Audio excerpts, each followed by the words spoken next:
Bonjour, Papa Métambou Pierre, merci de nous accueillir chez vous et de nous accorder cet entretien exclusif. Nous allons de prime abord vous prier de bien vouloir vous présenter à toutes celles et à tous ceux qui regardent cette vidéo. Oui, merci monsieur. Moi, je suis très content de vous recevoir chez moi, chez vous. Nous sommes le 22 novembre. Curieux, c'est le jour de mon anniversaire. Moi, je suis né le 22 novembre 1947 à 5h30 en route pour aller à Tchang. Donc c'était mon anniversaire aujourd'hui. Donc je suis très content que vous soyez là. Ça marque l'événement et ça marque l'événement. Aujourd'hui, j'ai 77 ans. L'année prochaine, j'aurai 78 ans. J'ai envie de faire un anniversaire un peu plus pompeux dans 2 ans. Parce que à 80 ans, ce n'est pas donné. Si Dieu m'accorde la chance que j'atteigne 80 ans, je veux faire venir mes enfants, mes amis, tous ceux qui me connaissent, pour qu'on fasse un vrai anniversaire en ce temps-là. J'aurai 80 ans. Donc, par rapport, on revient à ce que nous nous sommes dit. Vous m'avez posé la question de savoir, je suis un papa photo. On m'appelle Métambou Pierre Ndimbre. Je suis Photola Ndizon. La communauté Tola Ndizon à Yaoundé. Alors, je suis très content de vous recevoir, comme j'ai dit tantôt, sur ce que vous m'avez posé comme question. Je suis à Yaoundé depuis. J'ai commencé à être parmi les photos venus de l'Ouest comme moi aussi. Et j'ai fréquenté ici, j'ai commencé à travailler, je suis allé travailler à l'Est et je suis revenu. On m'a renommé ici et me voilà à Yaoundé jusqu'à prendre ma retraite. Donc, je suis un Yaoundéen. Alors, j'habitais d'abord la carrière, le Bankolo, et ensuite je me suis acheté sur l'open terrain et je me suis fait faire ma maison ici. Parce que là-bas, à la carrière, je n'avais pas de possibilité que ma voiture entre dans la barrière. Alors, je suis très content d'être ici et aussi très content de vous recevoir. Très heureux de réaliser avec vous cet entretien exclusif le jour de votre anniversaire. Joyeux anniversaire une fois de plus. Vous faites partie des précurseurs de ce dynamisme que tout le monde apprécie au sein de la communauté photo de Yaoundé et ses environs, la Kofoy. Que doit-on retenir de la genèse de cette Kofoy? Oui, merci de la question. J'étais d'ailleurs vice-président de la Kofoy, la défunte Kofoy. Je ne veux pas vous m'étendre dessus parce que le chef photo était venu et a fait asseoir notre gouvernance, a mis d'autres, mais ceux-là ont fait 5 ans, ils n'ont pas bougé. Et en tant que chef de ces communautés, nous avons essayé de remettre en marche un autre dynamisme. Alors, nous avons cherché quelqu'un qui devait coiffer cette Kofoy. Le premier président de la Kofoy, c'était M. Ngefak Emile. Il est aujourd'hui Kemkelem. Et moi, j'étais son vice-président. À l'époque, nous n'étions pas encore des responsables. Mais par la force des choses, nous sommes montés. Il est chef Nkelem à brasserie à photo et moi je suis chef tout là disons à photo. Bon, vraiment la percussion, c'est que nous avons influencé de beaucoup tous les chefs. Nous sommes entendus pour créer la Kofoy. Nous devions donner les pas pour que cette dynamique voit le jour. Et vous avez vu en ce jour le palais, foyer culturel, photo et ses environs. Je ne veux pas m'attarder sur la genèse propre, mais je sais que là-dessus, il y avait le dauphin papa, lui, le président du tribunal, lui, Thomas, il y avait plein de personnes, qu'est-ce que je veux dire, que j'en oublie, mais il y avait le chef Kumangba Tassé, qui était également dans la dynamique, ainsi de suite. Et vraiment, voilà ce que je peux dire que nous avons laissé. À l'époque, j'étais plus jeune, et au lieu de m'étendre directement sur la communauté photo, j'ai pris le sport pour faire mon créneau. J'étais le tout premier président que on appelle ça Agrefi, avait mis en moi et m'avait boosté d'aller créer le sport et la culture photo. Moi, j'ai d'abord opté à créer le sport. Et j'ai créé le football. Et comme j'avais beaucoup d'occupations, j'ai préféré d'abord mettre une autre personne que je devais un peu diriger et voir comment ça devait passer. Et la personne que j'avais mis, malheureusement, il est aussi mort, il s'appelle Janvier. Alors quand il a dirigé pendant près de 2 ans, il a fini, il y a un autre qui a pris le commande, il s'appelait Matosako. C'était un inspecteur de police. Il a été aussi président de l'association de football photo à Yaoundé. Bon, étant là, je ne laissais pas toute la possibilité, je veillais à ce que ça marche. Finalement, j'ai vu que celui-là ne tenait pas bon. J'ai directement pris le tablier, j'ai dirigé pendant plus de 5 ans. C'est à l'issue de ce règne que Photo a eu beaucoup de trophées, en battant les Bafou, en battant les Foroketchan à la finale, en battant le Fongo Tongo à la finale, ainsi de suite. On a eu au moins 5 trophées sous mon règne. Bon, j'ai laissé, et depuis que j'ai laissé, parce qu'il y avait un village qui était un peu réticent, on dit les Balevons, ils étaient très, très réticents et ils ont mis le désordre et moi, j'ai démissionné. Vraiment, depuis que j'ai démissionné, cette affaire n'a plus jamais pris corps. Et quand je passe même quelque part, les gens me demandent de revenir. Que vraiment, à mon époque, il y avait 16 équipes qui jouaient dans la Ligue photo. Et vraiment, c'était bien à voir. C'est là que même les équipes de première division venaient chercher nos enfants qui connaissaient jouer. Et j'ai eu au moins 3 joueurs qui ont joué dans les équipes de première division à Yaoundé. Vous avez fait allusion à cette belle époque où le championnat de football photo à Yaoundé faisait des merveilles. Êtes-vous prêt à reprendre les choses en main aujourd'hui? Disons que, vous savez, à l'époque, lorsque nous étions dedans, nous dépensions beaucoup d'argent. Parce que j'ai dépensé. Quand il y avait l'équipe nationale, ma voiture servait à porter les joueurs dans tous les quartiers de Yaoundé. On donnait quelque chose aux joueurs, j'étais obligé de donner. J'étais obligé de donner. J'étais obligé. Mais c'est parce que j'aimais beaucoup le football. Vraiment. Vous voyez, depuis que j'ai laissé, je ne vois pas encore un autre enfant photo qui a pris ça en main, qui s'est sacrifié comme ce que je faisais. Je ne sais pas comment ça se passe là-bas. Peut-être les jours de finale, on peut m'appeler pour que je sois parmi, avec les chefs, pour donner le coup d'envoi. Mais autrement dit, je ne participe plus beaucoup.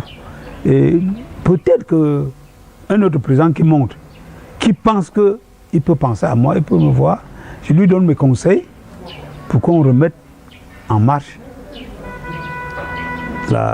le mouvement sportif photo à Yaoundé. Quel était votre secret à cette époque? Le sacrifice uniquement? La passion pour le football? Mon secret, c'était le sacrifice. Le sacrifice parce que tous les joueurs, je vais vous donner un exemple. Le chef photo de Douala actuel, c'était mon joueur. Je connaissais là où il habitait. Donc, ça veut dire que presque tous les joueurs, je connaissais là où ils habitaient et ce qu'ils faisaient. Le jour du match, avant 9h, j'étais déjà dehors.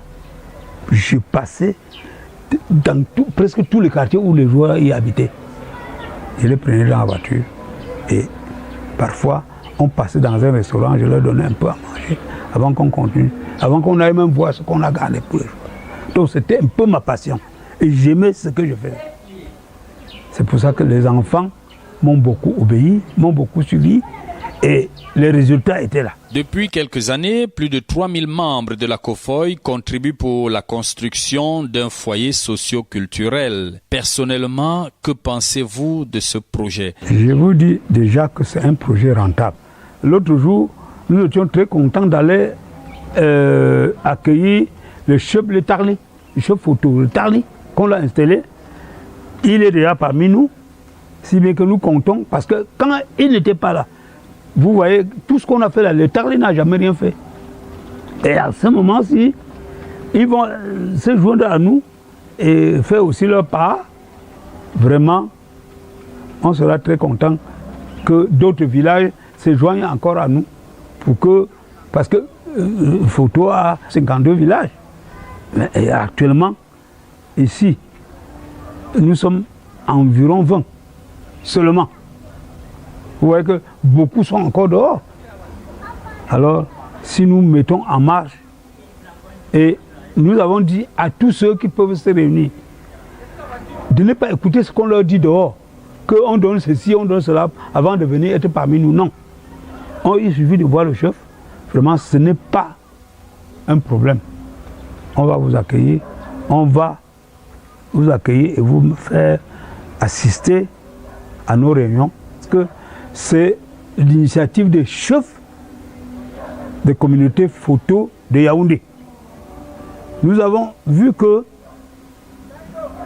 celui qui est notre chef actuel était très dynamique. Nous avons cherché à ce qu'on l'arrête comme notre chef de communauté. Tous les photos ont été d'accord, on a voté, il a eu plus de 97% pour le vote, pour qu'il devienne chef de la communauté.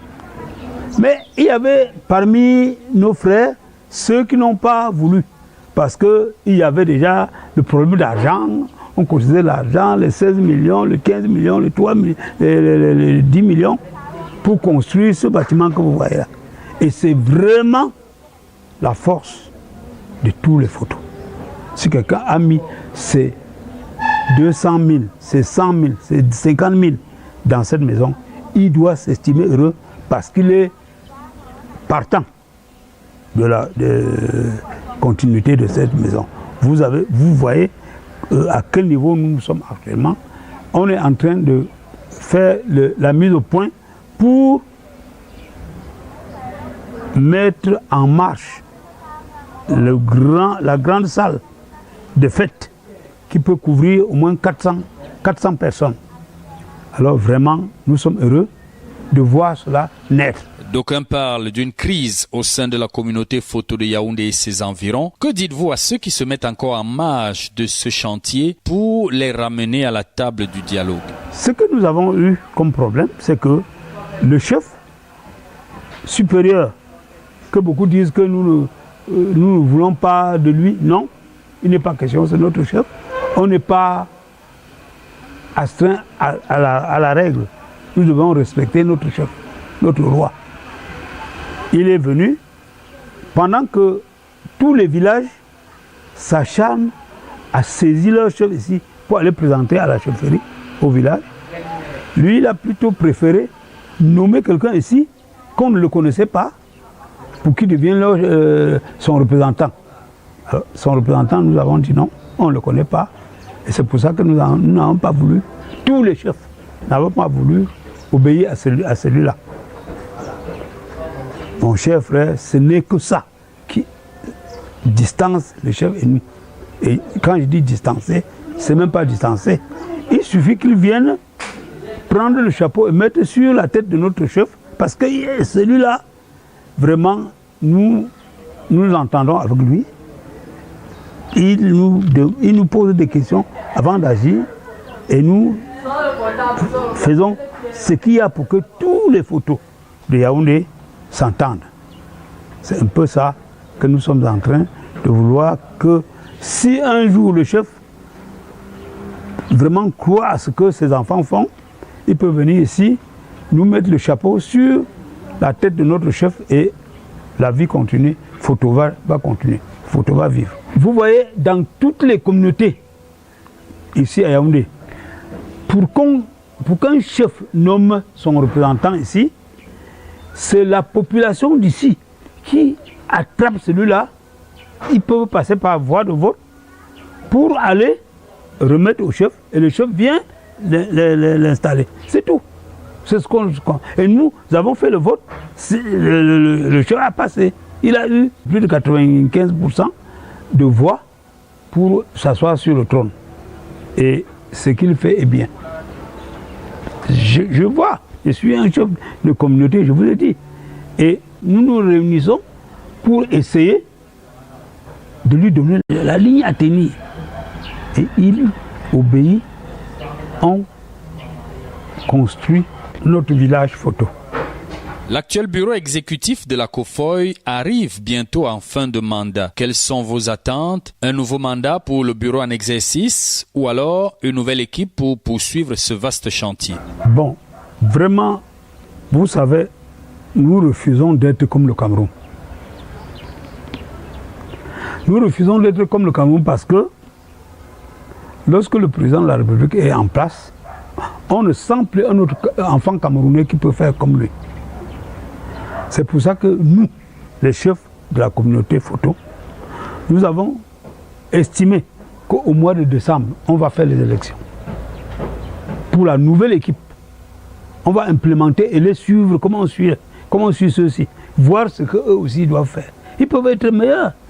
Et s'ils ne sont pas meilleurs, on va les disqualifier. Donc, franchement, nous aimons voir accueillir toujours une nouvelle équipe pour que ça... Parce que nous, quand on avait mis le chef Tiba, il était en même temps chef et président de la COFOI. C'est alors que nous, on a dit que non, il y a beaucoup de fils photo. On peut prendre une autre personne pour qu'il soit président de la COFOI. Effectivement, on a eu un, et ce garçon est formidable. Voilà. En tant que l'un des doyens de la COFOI et chef du village d'Oulanzizon, quel conseil souhaitez-vous donner de cette communauté afin que l'on puisse plus que jamais parler de paix, de réconciliation et de développement?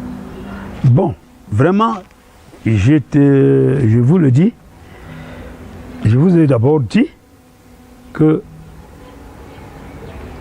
tout ce que vous voyez en train d'avancer, c'est nous, les chefs de communauté, qui nous asseyons pour essayer de prodiguer des conseils pour que ça marche comme nous tous.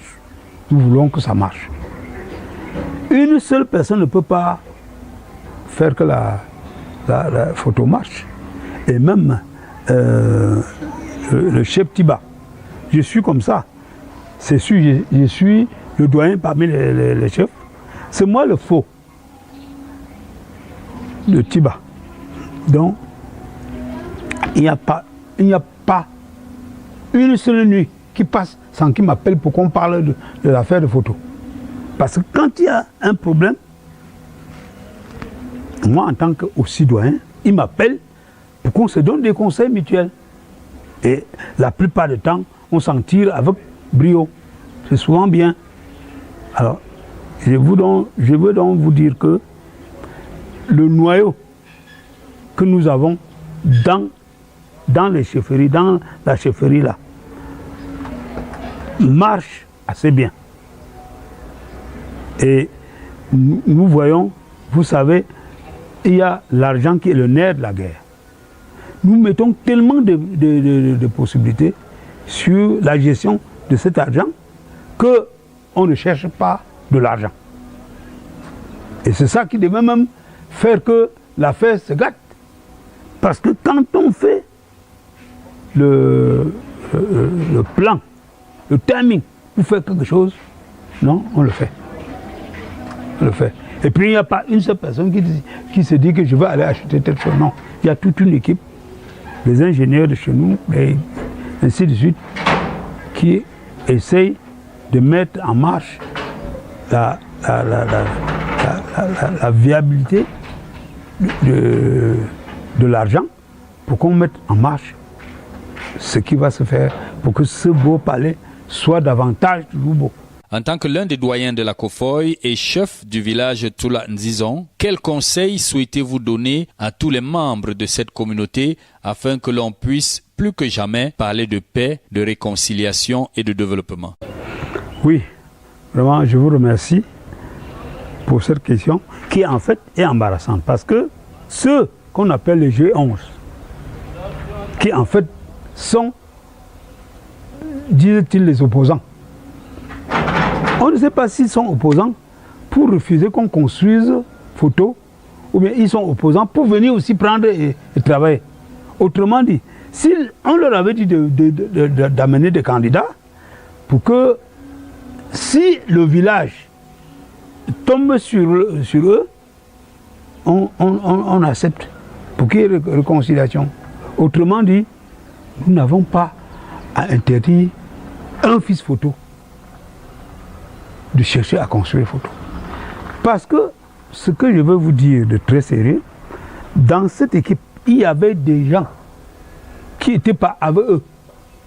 Ils se sont repliés, ils ont vu que ce que nous sommes en train de faire, on est en train de dire la vérité. Et qu'ils voient comment le foyer est en train d'avancer. Ils sont même venus déjà avec nous. Parmi eux, j'étais le nom, je ne peux pas dire le nom ici, mais parmi eux, il y en a qui sont déjà avec nous. Si bien que quand il y a des réunions des chefs, eux aussi ils viennent. Ou bien quand il y a les réunions de confort, ils sont là. Ceux qui, au départ, disaient qu'ils étaient les G11. Voilà comment nous, on les avait donné le nom. Ils s'appelaient G11. On les connaît tous, mais de mieux en mieux, il y en a qui, dedans, étaient des galvanisateurs qui sont déjà avec nous. Et on n'est pas allé les chercher. Ils ont aussi vu comment ça se passe. Ou bien ils venaient d'abord voir ce qu'on fait. Ils disent qu'ils ne veulent pas attendre dehors. Ils veulent venir voir. Mais curieusement, ils sont venus, ils sont restés. Si bien que chaque fois qu'il y a réunion maintenant, ils sont avec nous. Bon, je ne sais pas s'ils vont là-bas dire le contraire de ce qu'ils ont vu, mais sinon, il y en a parmi eux qui ont déjà contribué aussi. Est-ce que vous avez espoir qu'un jour ce nom vienne à disparaître complètement? J'ai vraiment espoir et je galvanise même ses frères. Parce que parmi eux, il y en a beaucoup qui sont des amis à moi, qui sont des amis aux différents chefs. Et ils sont même les enfants de tel ou tel village. Par exemple, à Tola, j'en ai. J'ai les gars qui font G11. Mais seulement, je me dis que quand ils font G11 comme ça, c'est parce que celui qu'on avait nommé chef, excuse ton homonyme, il était ami à ceux-là, à mes enfants, toi là. Eux, ils se disent qu'ils ne peuvent pas lâcher leurs amis. Ils vont se détacher doucement, doucement. Et on aura tout le G11 qui devrait être chez nous. On espère. Et que vive photo, vive le travail que nous avons commencé. Pour terminer cet entretien, faisons un tour dans votre jardin secret pour savoir comment est-ce que vous occupez vos journées maintenant que vous êtes à la retraite. Quel est votre plat préféré, votre boisson préférée, vos loisirs et enfin, quels sont vos projets? Vraiment, je suis... comment je peux vous dire ça? Je suis un cadre supérieur de santé publique, retraité. Ça veut dire que je suis retraité, je suis à la maison. Et avant de prendre ma retraite, je m'étais façonné le bas de ma maison, que j'ai transformé ça en clinique. Et c'est ici que je reçois les malades. Quand je m'assois à la véranda, comme vous m'avez vu assis là, il y a souvent des malades qui viennent entrer là. Et ils montent me voir ici, je peux faire la prescription comme ce que vous avez vu faire. où je les amène en bas et je suis là avec eux. Parce que là, en bas, il y a une section de la kinésie. On fait également la kinésie ici. Il y a beaucoup de malades qui ont eu l'AVC, qui sont un peu inaptes du pied, de la main, de la parole. On leur fait beaucoup d'exercices ici et beaucoup reprennent leur... Alors, j'ai un médecin kinésiste ici.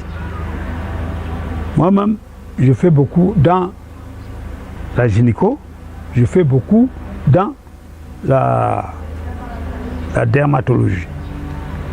Voilà un peu ma passion. Et j'attends. Il y a beaucoup de malades qui viennent parce qu'on leur a dit qu'il y a. Ils viennent pour essayer, et eux aussi ils restent. Parce qu'il y a beaucoup de malades par connaissance. Bientôt, on va... Je ne fais pas publicité. J'ai mon fils qui est médecin. Il est neuroradiologue. Il est en Europe. Il m'a dit qu'il va transformer ceci. Il va mettre les appareils, les appareils portatifs d'échographie, de radiologie et même de scanner. Il va mettre ça ici en bas. Il va recruter un radiologue qui va faire et il va propulser dans son cabinet en Europe et les résultats vont être interprétés là-bas et renvoyés. Donc vraiment je crois que ce serait une formidable affaire, puisque si c'est ça, peut-être je vais devenir directeur, je veux ici m'asseoir et voir comment ça se passe. Et là, je vais dire bientôt au revoir à la vieillesse. C'est un peu ça.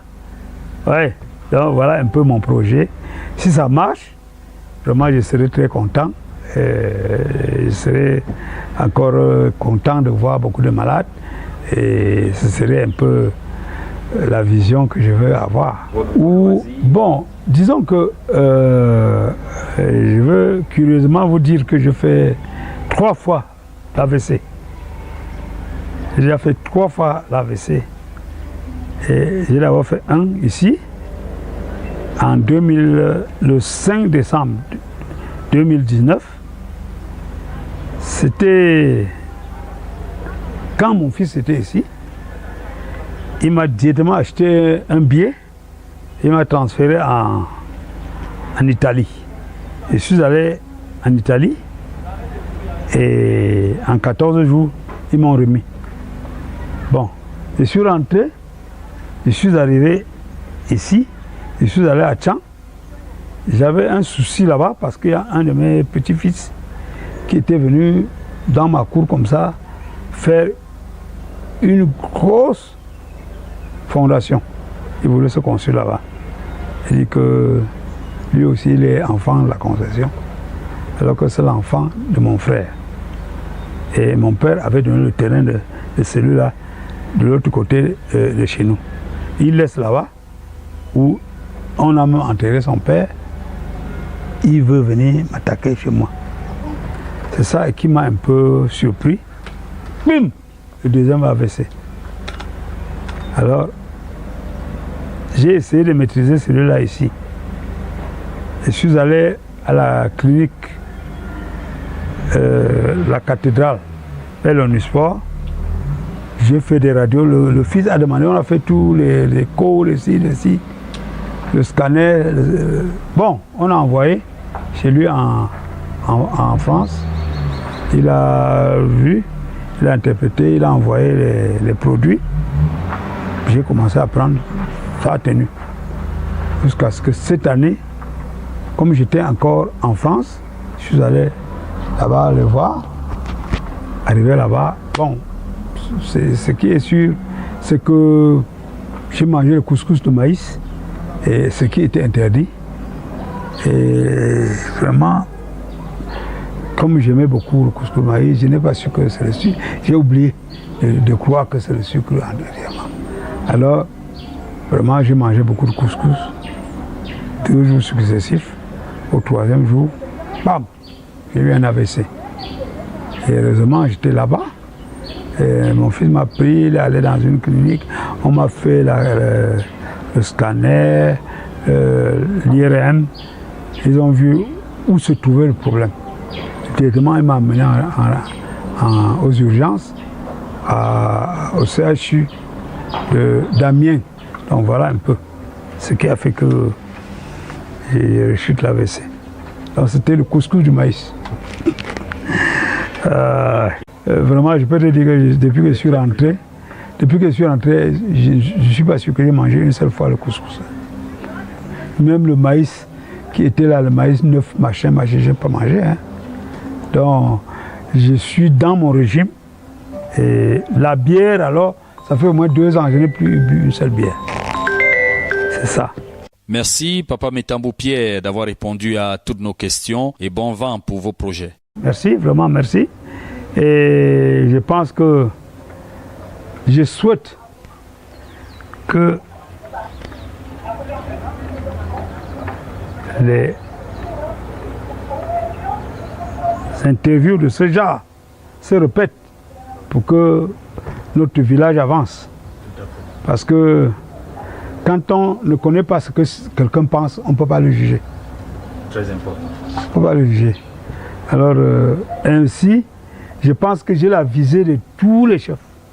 Parce que nous, quand nous entrons, nous parlons, on s'agrippe, on s'accorde à être d'accord sur ce que nous voulons faire.